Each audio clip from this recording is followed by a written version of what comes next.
If you're thinking about selling your home in Maryland, I bet you're like a lot of my clients that don't know where to even begin. In this video, we're going to cover those steps. My name's Drew Lowe. I'm a realtor with Long and Foster, also the founder of the Low Legacy Group. Been licensed in the DMV for over 14 years, helping clients buy and sell homes. The first thing we're going to talk about is pricing. How do you price your home? Well, number one thing is always looking at the data that has taken place in your own neighborhood over the last 6 to 12 months. And what we're looking for in that data, it's not just what did that house sell for?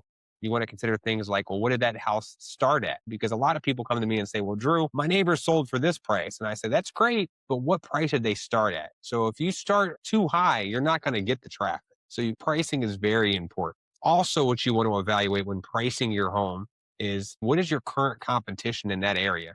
If you're forecasting selling your home maybe months down the road, this can be a little tricky, but I always like to reevaluate pricing with my clients up until about 14 days prior to going on market for sale.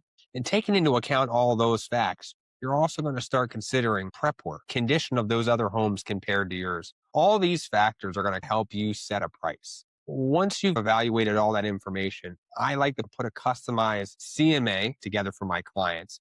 And a lot of people say, Drew, what is a CMA? It's basically everything that we've discussed kind of summarized into a report, something easier for you to go back and look at or review at a later date.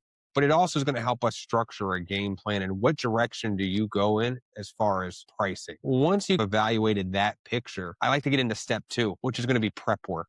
And prep work basically boils down to several factors. What is your ROI? What is that return on investment going to look like for you as a seller? Maybe it's not in your best interest to do this tier of renovation. Maybe you start over here. Or maybe you would love to do the renovations, but it's not going to work for your timeline. Maybe you have to be out of the area at a certain time, or your house has to be sold by a certain date. Those factors are going to dictate how much work you have as well. And then it's also going to boil down to location. What are your neighbors selling for? The last thing any seller wants to do is over improve a house and not see any return, but spent the time to do so. I like to walk through the house with the client and we can have that customized strategy on which direction do you take this in. The third and final step in the process of selling your home comes down to terms. And this is where a seller can leave money on the table. So number one is nailing down that list price. And that's taking into consideration what amount of prep work are you going to do? What is that return on investment going to look like? Another thing to consider is your timeline. Where do you need to be and when do you need to be there by?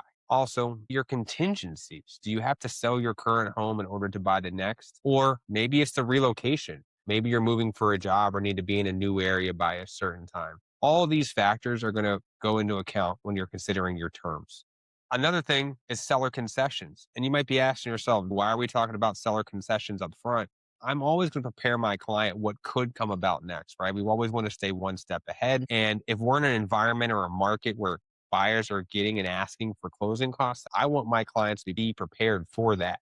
Terms aren't just the fine print. They're your protection. In this video, we've covered the 3 steps when it comes to pricing, prep, and terms. When all 3 work together, you don't just sell your home, you sell your home on your terms. If you have any further questions, or maybe you would like to talk through the process of selling your home in more detail, feel free to click the link below and book a call.